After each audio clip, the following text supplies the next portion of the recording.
Então, na aula de hoje, a gente vai estudar aí o comecinho da cinemática, tá?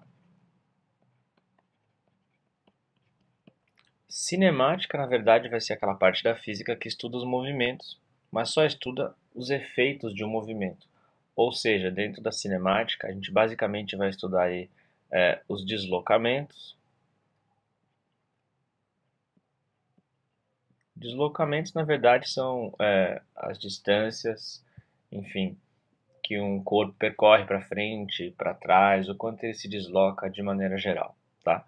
Os deslocamentos, é, os intervalos de tempo,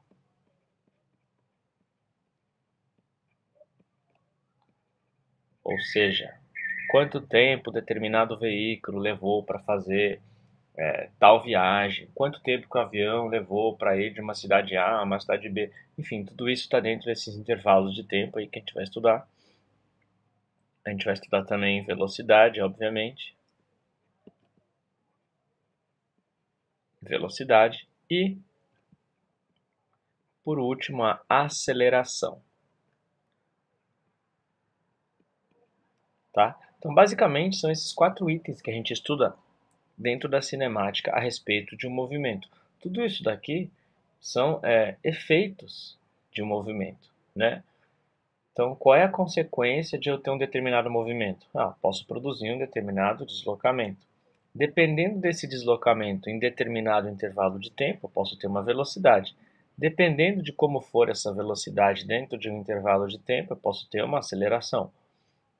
Então, basicamente, eu vou estar falando desses 4 itens relacionados entre si. Obviamente que eu vou especificar outras coisas, mas basicamente são esses 4 itens que a gente vai estudar aí na cinemática, tá? Então, cinemática, a gente pode, de uma maneira muito simples, classificar, ou melhor, definir aí como sendo o estudo dos movimentos, tá? A gente vai estudar os movimentos, mas vai estudar como? Vai estudar os movimentos através da matemática. Então, seria assim uma análise matemática dos movimentos.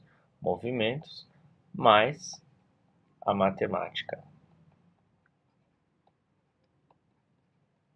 Basicamente aí eu vou estar falando muito em gráfico, tá? Gráfico de função do primeiro grau, função do segundo grau, interpretar bastante gráfico aí dentro da cinemática, que eu acho que é a chave para poder entender a cinemática, interpretar gráfico, ok? Então, para a gente poder começar a estudar um movimento de maneira genérica, a gente precisa antes definir algumas coisas que são importantes dentro dos enunciados, né, dos exercícios, tá? Então, olha só, digamos que eu tenho um movimento, esse movimento vai do ponto A até o ponto B. O que pode ser? Uma viagem de uma cidade A até uma cidade B. Digamos que o tamanho, a extensão dessa estrada, quer dizer, o deslocamento total nessa viagem, o comprimento dessa viagem, a distância de A até B, digamos que seja uma distância bem grande, tá? Eu vou exagerar aí, vou colocar uns 10.000 quilômetros. E essa viagem vai ser feita de carro, tá? 10.000 quilômetros feito de carro. A gente sabe que, pela nossa experiência própria do dia a dia, que um carro, né, ele tem em média aí 3 metros, sei lá, 2, 3, 4 metros, depende muito do carro, né? Mas, enfim, a questão é, vou colocar aqui mais ou menos 3 metros. A questão é, será que quando eu for estudar esse movimento desse carro indo de A até B, eu preciso considerar o tamanho desse carro ou não vai fazer muita diferença? Quer dizer, quanto tempo ele demora para ir de A até B? Esse tempo eu vou marcar a partir do momento em que a frente dele sai da cidade A e chega na cidade B, ou a partir do momento em que a parte de trás dele sai daqui e a parte da frente chega aqui. Será que esses 3 metros que o carro tem vão fazer diferença perto desse deslocamento enorme de 10.000 quilômetros? A resposta óbvia é não, não faz a menor diferença eu considerar o tamanho desse carro. Logo, para esse estudo aqui, eu posso simplesmente considerar esse carro como sendo um ponto. Então aqui está o meu carro, é esse ponto, e ele está se deslocando para frente. É um pontinho.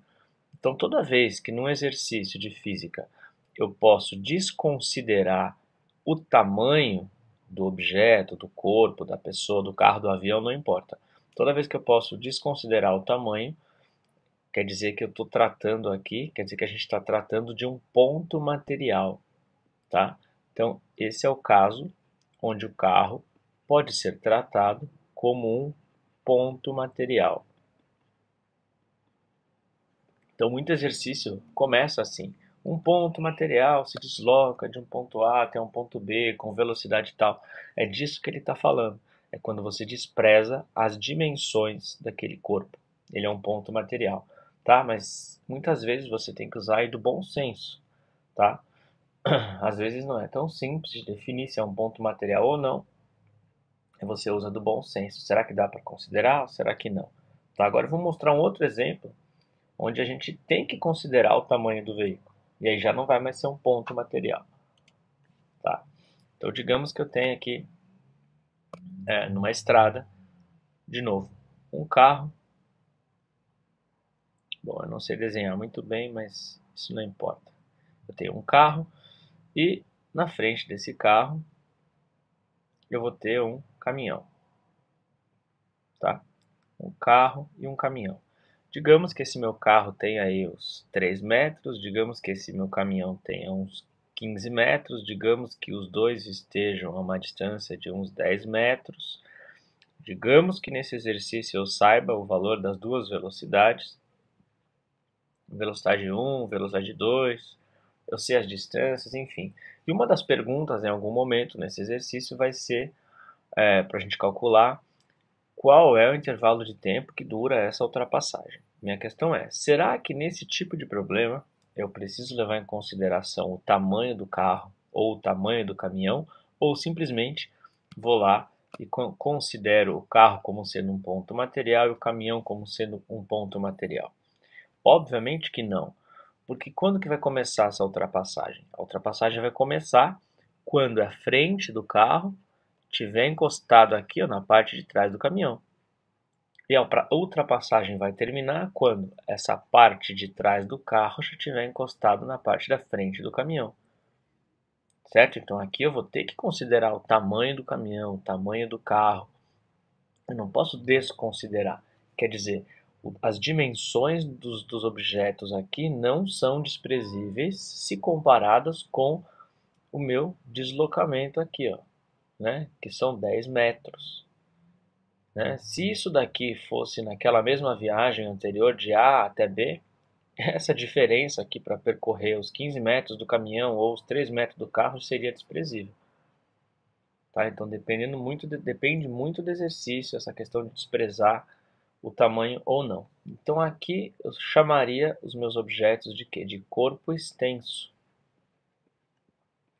Corpo extenso. Muita gente poderia falar, essa parte é muito boba, não precisa colocar isso. Eu acho importante, tá? Se alguém estiver achando muito fácil, pode pular ou ir direto para os exercícios, sem problema nenhum. Então, por enquanto, o que a gente definiu aí? Que a gente tem situações onde eu tenho que considerar o tamanho do corpo, aí ele é um corpo extenso. Tem situações onde desconsidero esse tamanho e ele vira um ponto material. Outra coisa importante, muito importante, na cinemática é quando que a gente pode falar que existe um movimento? Quando que eu posso dizer que existe um movimento? Quando que eu posso dizer que existe um repouso? É fundamental isso daqui dentro da cinemática. Tá? Então, digamos que eu tenho aqui um corpo, uma bolinha, um corpo qualquer, tá? Não importa o que seja. Como é que eu faço para saber se esse corpo está em movimento ou não? Então, se eu tiver só esse corpo e mais nada, não tem como saber se ele está em movimento, né? Imagina uma bolinha, ela está numa região do espaço onde não tem nada. Eu não consigo ver uma árvore, não consigo ver um carro, não tem uma pessoa, não tem o sol, não tem uma estrela, não tem a lua, nem um objeto, está só esse corpo. É impossível saber se ele está em movimento ou não, só olhando para ele. Eu preciso sempre ter alguma coisa ao fundo, alguma coisa ao lado, alguma coisa acima, alguma coisa abaixo, para eu poder comparar, para ver se ele está se deslocando ou não. Então, a partir do momento em que eu coloco aqui, sei lá, uma árvore, coloquei uma árvore. Agora sim, eu posso dizer se esse corpo está em movimento ou não. Por quê? Em algum momento ele está a essa distância da árvore. Depois, num outro momento, eu vejo que a distância desse corpo até essa árvore já aumentou. Então, eu posso ter certeza que ele está em movimento, ele está se deslocando para a direita. Aí o que eu falo? Eu falo que esse corpo está em movimento em relação à árvore. Ou seja, a árvore é a minha referência. A árvore é o meu referencial. Então tem que ter muito cuidado para dizer quando que um corpo está em movimento, quando que ele está em repouso, tá? Eu jamais posso dizer assim que um corpo está em repouso, simplesmente, num exercício de física. Obviamente, nosso dia a dia é outra coisa. Então, falando fisicamente, eu não posso falar o corpo está em repouso. Eu preciso sempre informar, dizer em relação a qual referencial ele está em repouso. Assim como eu nunca posso falar tal corpo está em movimento. Eu preciso informar, seja através de um desenho, seja através do texto, eu preciso informar em relação ao que aquele corpo está em movimento. Vou dar mais alguns exemplos. Então, olha só. Tem aqui uma estrada. Obviamente que eu estou falando de uma estrada que fica no planeta Terra, tá? Então aqui eu tenho a estrada que fica na Terra. Meu chão. Aí eu vou colocar aqui uma árvore, outra vez, e um carro. Uma árvore e um carro. Se eu coloco uma árvore, coloco um carro e falo no exercício que esse carro tem uma certa velocidade, ele está a 80 km por hora, obviamente que o exercício está falando que esse carro está em movimento, está em 80 km por hora aí, em relação à Terra. Não é? Ele está se movimentando em relação à Terra, porque é isso que acontece no nosso dia a dia. A gente nasceu na Terra, a gente vive na Terra e vamos morrer na Terra. Ou seja, o nosso referencial a vida toda é a Terra. Né? A vida toda é como se a Terra tivesse parada. Obviamente, a gente sabe que a Terra não está parada. Mas no nosso dia a dia, a Terra é o nosso referencial que está parado. Então, num caso como esse, o que seria o correto eu falar? Seria correto eu dizer o veículo está em movimento em relação à Terra. Ou então, o veículo está em movimento em relação à árvore. O que mais eu posso dizer? Eu posso dizer a árvore está em repouso em relação à Terra. Ou seja, a distância da árvore e da Terra não está mudando. Ela vai sempre continuar nessa mesma posição. Posso dizer que a árvore está em movimento em relação ao veículo? Posso. Ah, mas a árvore não tem rodinha, a árvore não caminha, a árvore não tem velocidade.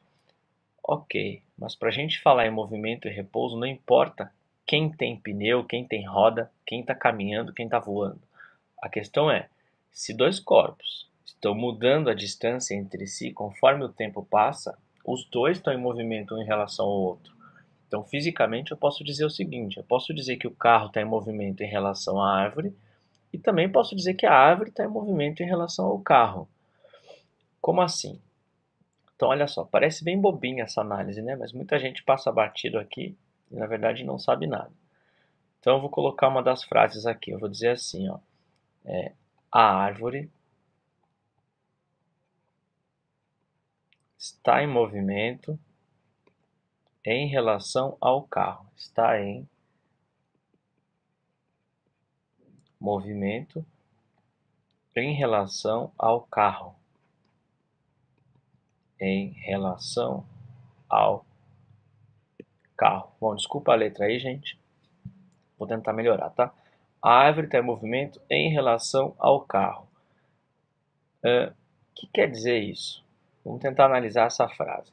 Está dizendo que a árvore está em movimento, mas qual é o referencial que ele está usando para afirmar isso? É o carro. Olha, em relação ao carro. Então, o carro é o meu referencial. O que eu tenho que imaginar nessa hora? Você tem que se colocar no lugar do referencial, tá? Então, o carro nessa afirmação aqui é o meu referencial, é a minha referência. Se coloque no lugar do carro. tá? Imagina que você é o motorista aqui dentro do carro. Se coloca no lugar do motorista ou de um passageiro, não importa. Se esse motorista olha para a árvore, olha em direção à árvore, o que que ele vê? Ele vai ver a árvore se afastando para trás. Não é que ele vai ver a árvore saindo correndo, a árvore criou perna e saiu correndo, não é isso. Mas se você se coloca no lugar do referencial carro, motorista, você vai ver a árvore se afastando. Então é correto, é verdadeiro, eu posso dizer isso. Eu posso dizer que a árvore está em movimento em relação ao carro. E o contrário também, obviamente. O carro em movimento em relação à árvore. Se você se coloca no lugar da árvore, você vai ver o carro se afastando. Agora, a árvore em relação à terra, ambos estão em repouso. Ok? Então, essa é uma questão muito crucial na física quando a gente vai estudar movimento, né? Por isso que a gente encontra em muitos livros a seguinte frase: não existe movimento, ou repouso absolutos.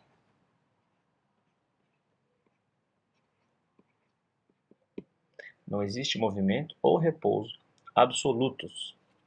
Bom, um outro exemplo que retrata bem essa questão de não existir movimento ou repouso absolutos é o referencial terra. Então vamos fazer o seguinte exercício mental aqui. A gente tem a terra e imagina uma pessoa aqui na terra. Tá? Não importa o lugar aqui, qualquer lugar, tá? Uma pessoa aqui na terra. Digamos que ela esteja parada em relação à terra, tá? Uma pessoa em pé, paradinha, na frente da sua casa. Eu posso simplesmente falar que essa pessoa está parada, está em repouso? Eu não posso dizer a pessoa está em repouso. Por que eu não posso dizer isso, apesar de ela estar parada em relação à Terra? Porque a gente sabe muito bem que a Terra se movimenta. A Terra gira em torno do próprio eixo. Então aqui, ó, pega o eixo da Terra, ela está girando em torno do próprio eixo, e além disso, a Terra gira em torno do Sol. Então é um movimento bem complicado, na verdade. A Terra ela gira em torno do próprio eixo, gira em torno do Sol. O próprio Sol está em movimento em relação a outras coisas, em relação a outras estrelas. E a nossa própria galáxia, que contém o Sol, também está se movimentando em relação a outras galáxias. Enfim, o movimento de uma pessoa que está paradinha em frente à sua casa pode ser muito mais complicado do que parece. Então, por isso que não existe um repouso absoluto. Eu nunca posso falar, a pessoa está em repouso. Está em repouso em relação à Terra. Eu teria que complementar essa frase. Do jeito que ela está escrita aqui, ela está falsa. Tá? Obviamente que em muitos exercícios não vai ser especificado exatamente assim como eu estou falando. Por quê? Porque muitos exercícios já falam, olha, tem uma estrada, aí aqui vai ter um carro, esse carro está indo para frente com uma certa velocidade. Quando eu falo que existe uma estrada, existe um carro, já estou falando que eu estou na Terra. Aí, obviamente, nosso referencial é a Terra, tá? Mas enfim, não custa nada tomar cuidado aí com essa questão de movimento e de repouso, tá? Então a gente falou até agora de ponto material, corpo extenso, movimento, repouso, referencial. Vocês estão percebendo que eu não tô definindo essas coisas com muita formalidade. Eu estou mais tratando isso como se fosse uma conversa. Né? Então a gente está conversando um pouco sobre o ponto material, sobre o corpo extenso, sobre o movimento, sobre o repouso, sobre o referencial. Se vocês quiserem uma definição formal, é muito fácil. Né? Vai no Google, digita lá, movimento e repouso, referencial, ponto material, corpo extenso. Tá? Então aqui é mais uma conversa, acho que por enquanto ficou bem claro. Outra coisa importante, outro termo, digamos assim, que é bem recorrente dentro da cinemática, dentro dos enunciados, é a trajetória. Tá? O que é trajetória de uma maneira bem simples aí? Digamos que eu tenha uma pedra, estou segurando uma pedra, lá embaixo é o chão, estou segurando essa pedra, de repente eu solto essa pedra. Como que vai ser o movimento dela? Bom, todo mundo sabe que essa pedra vai começar a descer, vai adquirir uma certa velocidade e vai cair nesse ponto aqui, lá embaixo, numa mesma vertical, certo? Ela se movimentou de cima para baixo numa vertical. Esse desenho que se forma durante o deslocamento da pedra, quer dizer, esse caminho que se formou aqui é o que a gente chama de trajetória. Então, trajetória nada mais é do que o caminho formado durante o deslocamento, durante o movimento de um certo corpo. Então, na verdade, de maneira menos formal, posso dizer que a trajetória é o desenho formado, ou simplesmente o caminho formado. Sei lá, vou colocar aqui, ó, desenho formado durante um movimento. Pronto. O desenho que se forma durante o movimento é a trajetória. Já vou dar outras informações sobre a trajetória. Aliás, nesse caso aqui eu posso chamar essa trajetória de vertical. Tá? O desenho que se formou aqui é uma linha vertical. Não preciso dizer se é de baixo para cima ou de cima para baixo, simplesmente a trajetória vertical. Outro exemplo. Se tem um carro e ele está indo para a direita, numa estrada que é reta, como que é a trajetória?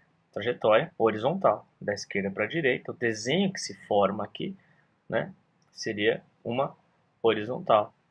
Trajetória horizontal.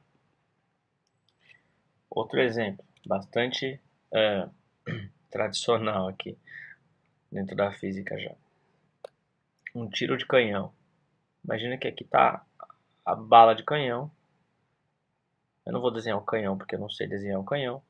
E eu vou lançar essa bala. Ela vai formar uma figura parecida com isso que eu estou desenhando aqui no ar. Igual uma bola de futebol quando é chutada numa falta ou num escanteio. Algo parecido. Então, qual foi o desenho formado aqui? O desenho formado aqui eu já adianto para vocês que é uma parábola ou simplesmente um arco de parábola. Trajetória parabólica ou arco de parábola, enfim. Tá? É o desenho que se formou durante esse movimento. Isso é a trajetória. Outro tipo de trajetória possível. Se eu pegar as pás de uma hélice, pode ser a hélice de um ventilador, ou de um avião, ou mesmo de um navio, não importa. A gente sabe que elas estão ligadas, estão girando. Agora imagina um ponto qualquer dessa hélice, né?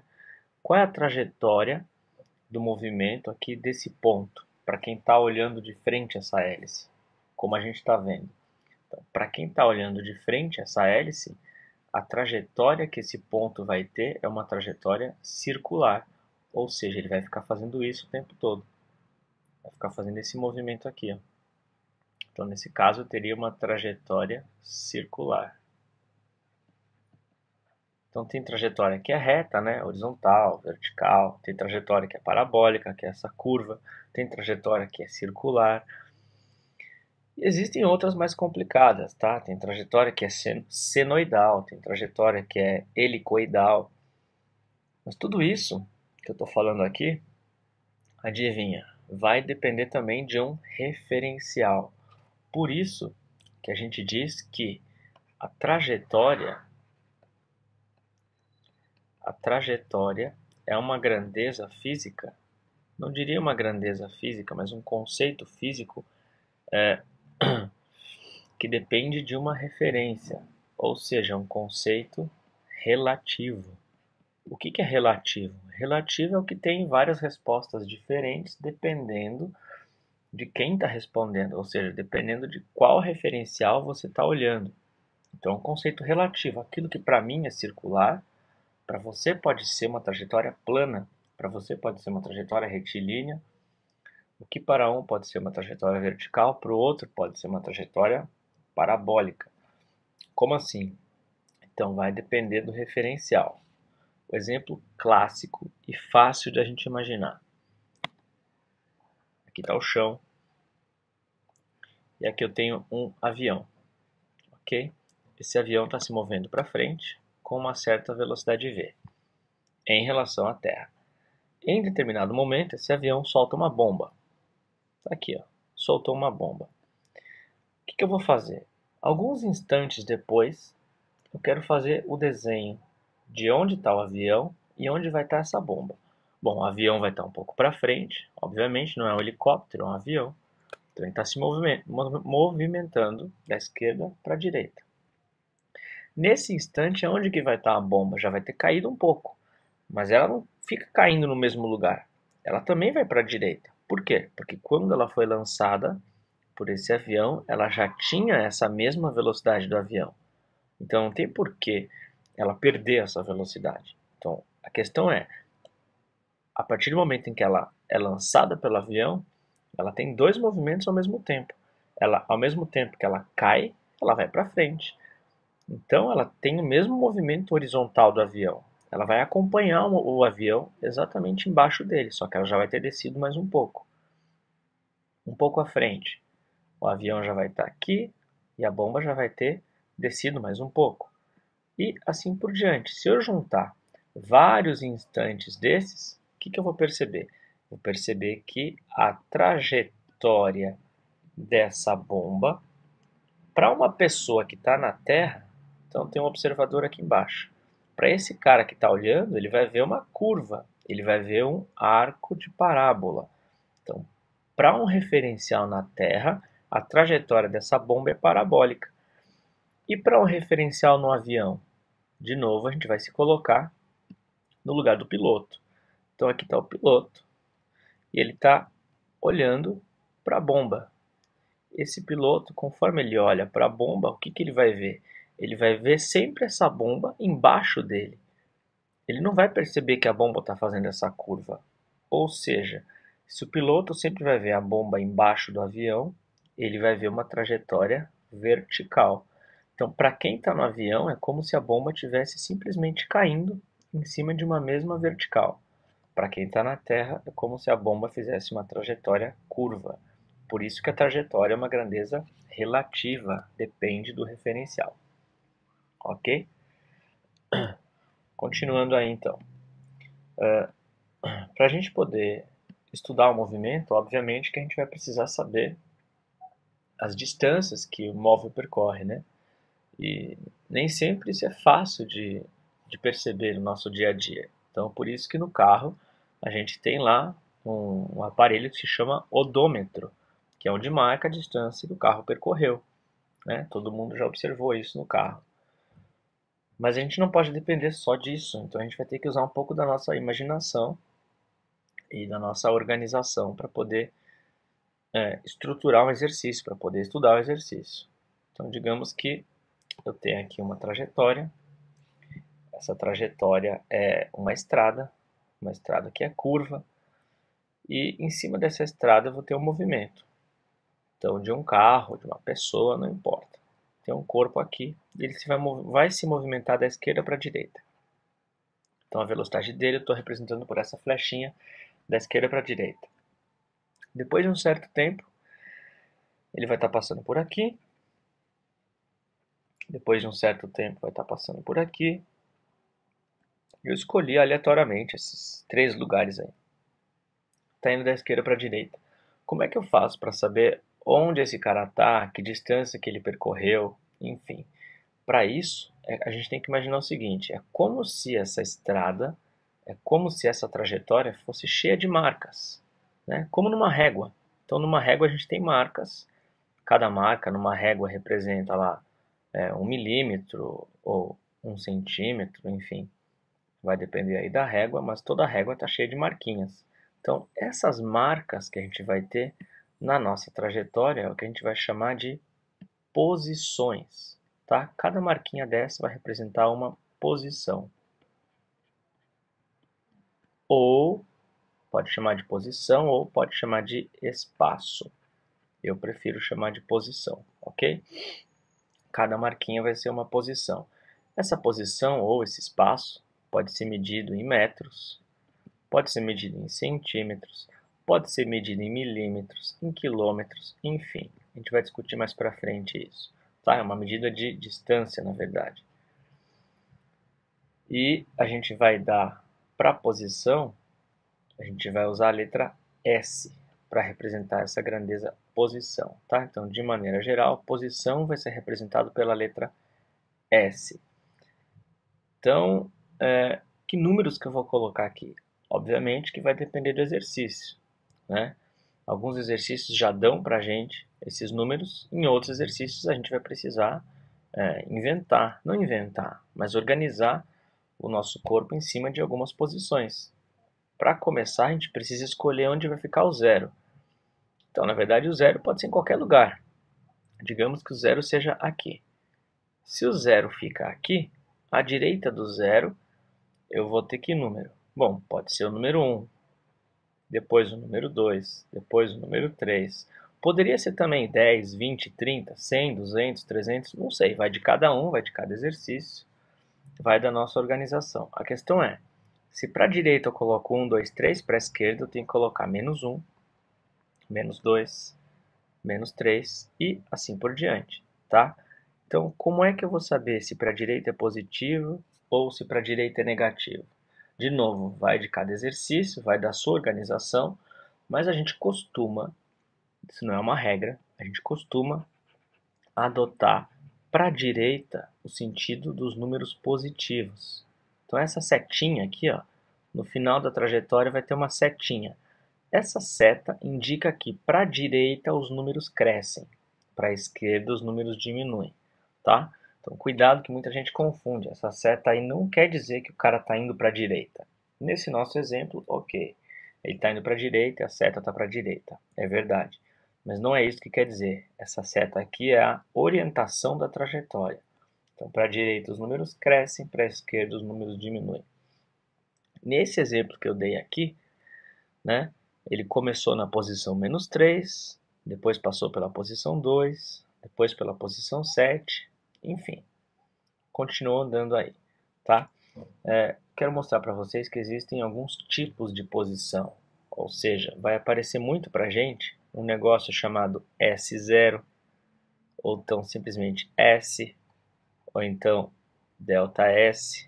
Essas coisas são diferentes e precisam ser explicadas para não dar confusão. Então, o que vai ser esse S e um zerinho do lado? Isso aqui vai representar a posição inicial do corpo, sempre, tá? Posição inicial. Esse S, simplesmente S, sem o zero, por enquanto vamos dizer assim, ó, é uma posição final. Tá? Na verdade, não é a posição final, quer dizer, a última de todas, não é isso. Mas é uma posição qualquer que não seja a posição inicial. Quer dizer, começou o movimento numa posição inicial. Qualquer posição que ele assumir depois daquela, eu posso chamar de S já. Tá? Então, na verdade, a posição final aqui é uma posição qualquer após o início do movimento. Após o início do movimento. E esse ΔS? ΔS é o que a gente vai chamar de variação da posição ou variação do espaço, tanto faz. Ou ainda um outro nome muito usado, que é o deslocamento escalar. Deslocamento escalar. Tá? Então, qualquer um desses três aqui, no Sistema Internacional de Unidades, vai ser medido em metros, tá? Posição é sempre medida em metro, centímetro, quilômetro, qualquer medida de distância. Mas no Sistema Internacional a gente vai usar o metro. Então, só para mostrar a diferença para vocês no exercício. De novo, tem uma trajetória orientada para a direita. Em algum lugar eu vou ter o meu zero. À direita eu vou ter números positivos, à esquerda eu vou ter números negativos. Eu preciso começar esse movimento de algum lugar. Então, digamos que eu escolhi começar aqui. Esse vai ser o começo do meu movimento. E depois eu vou querer estudar o que aconteceu com esse movimento até esse instante aqui. Tá? Então, eu tenho um veículo que está indo da esquerda para a direita. Esse lugar aqui, de onde ele começa, é o que eu vou chamar de S0, posição inicial. Nesse caso aqui, se eu contar, ó, 1, 2, 3, minha posição inicial pode ser menos 3. Menos 3 o quê? Menos 3 metros. Você pode colocar o metros aqui ou na sua trajetória. Coloca aqui do ladinho, ó, metros. Quer dizer que a trajetória está sendo medida em metros, tá? Tanto faz. Menos 3 metros, pode pôr aqui. Então a posição inicial dele é menos 3. E lá na frente, olha o que eu falei. Posição final. Qualquer uma após o início. Então começou aqui o movimento, tá? Aqui é o meu início do movimento. Ele começou na posição menos 3, foi andando, menos 2, menos 1, 0, 1, 2, 3. Lá na frente ele assumiu uma certa posição que eu vou chamar de S igual a 3 metros. E continuou. Mas para aquele trecho que eu estou olhando, eu tenho um início e tenho um fim. Não quer dizer que começou aqui, terminou aqui, nunca mais vai andar. Não é isso. Para aquele trecho que eu estou olhando, eu tenho um início e tenho um fim. Tá? Início e fim. Então, naquele trecho eu tenho uma posição inicial e uma posição final. Posição 3, posição inicial, menos 3. Veja bem, o que muita gente confunde. Se ele está na posição 3, não quer dizer que ele andou 3 metros. Se ele está na posição menos 3, não quer dizer que ele andou menos 3 metros. O que quer dizer então? Quer dizer que ele está lá. Então, S igual a 3 quer dizer que ele está na posição 3. Agora, o quanto ele andou, o quanto ele se deslocou, isso vai ser informado pelo ΔS. ΔS é a variação da posição. Então, como que a gente vai calcular ΔS? ΔS se calcula assim, ó. ΔS é igual a posição final menos posição inicial num determinado trecho. Nesse nosso trecho, o ΔS vai ser dado por 3 menos, cuidado, hein? Posição inicial é menos 3, abre parênteses, menos 3. Meu ΔS são 6 metros. Faz sentido, ó. 1, 2, 3, 4, 5, 6. Ele se deslocou 6 metros da esquerda para a direita. Esse é o meu deslocamento escalar nesse exercício, tá? Essa é uma diferença que eu queria mostrar aí muito importante entre S0, S e ΔS. Então, outro exemplo. Pessoal, vou repetir. Muita gente pode estar achando isso muito fácil. Fica à vontade para trocar de vídeo ou simplesmente pular aí. Então, tem uma trajetória aqui orientada para a direita outra vez. Dessa vez eu vou fazer em quilômetros. Vou colocar um móvel aqui na frente. Vou chamar isso aqui de início, tá?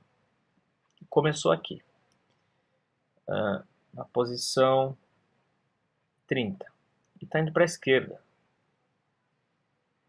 Depois de um certo tempo, vai estar aqui na posição 10. Ok? Início e aqui é o meu fim. Início e fim do meu movimento. Então, nesse exercício aqui, quanto seria o meu ΔS? Posição final menos posição inicial.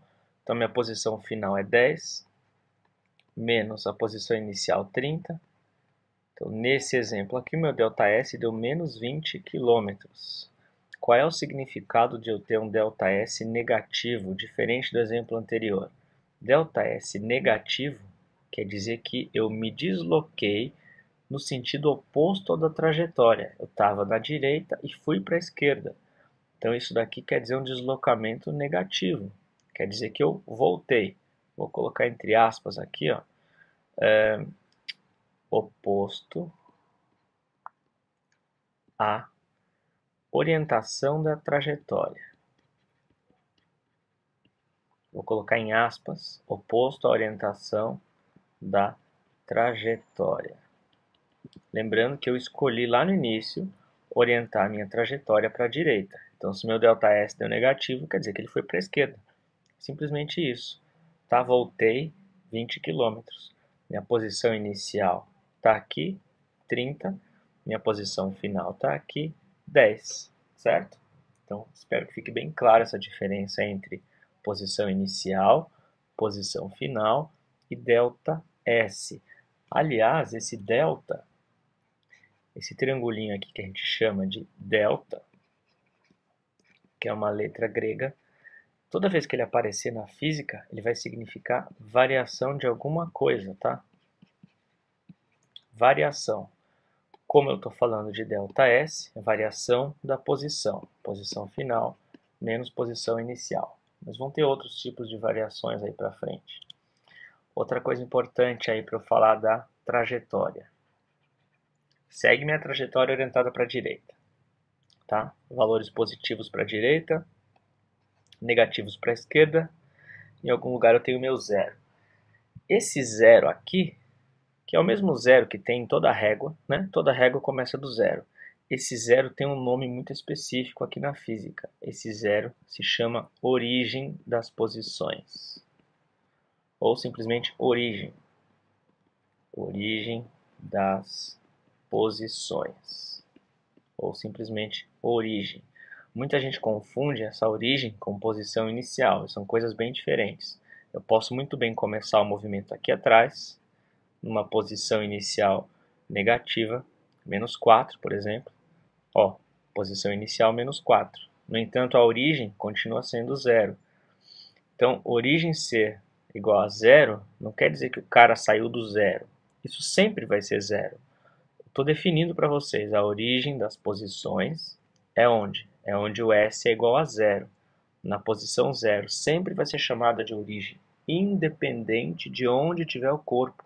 Não tem nada a ver com o movimento do corpo, é só o nome, tá? Posição zero se chama origem. Então, muito exercício vai falar, calcule o instante onde ele passa pela origem. O que significa passar pela origem? Passar pela origem significa S igual a zero. É quando o móvel vai passar pela posição S igual a zero, tá? Então, só cuidado para não confundir aí. Só mais uma coisinha, para a gente poder acabar essa aula de fundamentos. Né? Na verdade, a gente não introduziu nenhuma fórmula nova ainda, não fez nenhum exercício. Ok, eu só estou dando algumas ferramentas, definindo algumas coisas que vão ser usadas daqui para frente dentro da cinemática. Outra coisa importante aí é saber a diferença entre instante e intervalo de tempo. Para muita gente isso é muito óbvio, para outros não. Intervalo de tempo, tá? Instante e intervalo de tempo. Então, vou voltar na nossa trajetória orientada para a direita. O movimento começou aqui, depois terminou lá na frente. Digamos que aqui onde ele começa são 7 horas da manhã. Lá onde ele termina são 7h30. Então, o que a gente pode falar? A gente pode falar que o intervalo de tempo, ou seja, a duração desse movimento foi de 30 minutos. O intervalo de tempo é o ΔT. Ó. ΔT, 30 minutos. Isso é intervalo de tempo. De outra maneira, eu poderia dizer que aqui onde começa o movimento é o instante t igual a zero. E aqui onde o movimento termina, eu posso chamar de instante t igual a 30 minutos. Na verdade, esse instante onde começa é o t0. Assim como S0 é posição inicial, t0 a gente chama de instante inicial. O instante inicial, 99% dos casos, a gente vai chamar de zero. Tá? É quando você aciona o cronômetro, dispara o cronômetro, começa no zero. Então, instante inicial zero. Lá na frente tem um instante final, 30 minutos. Qual foi a variação de 0 a 30? 30 minutos, tá? Não precisa nem de fórmula, mas existe uma fórmula.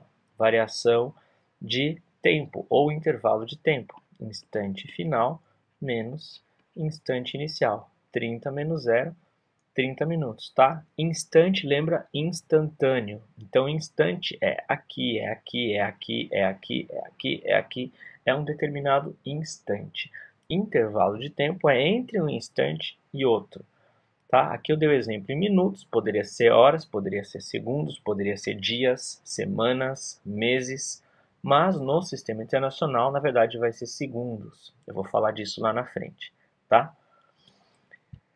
Então, eu acho que era isso. Essa aula de fundamentos foi mais para quem estava totalmente perdido, aquela pessoa que leu o enunciado, não sabe nada.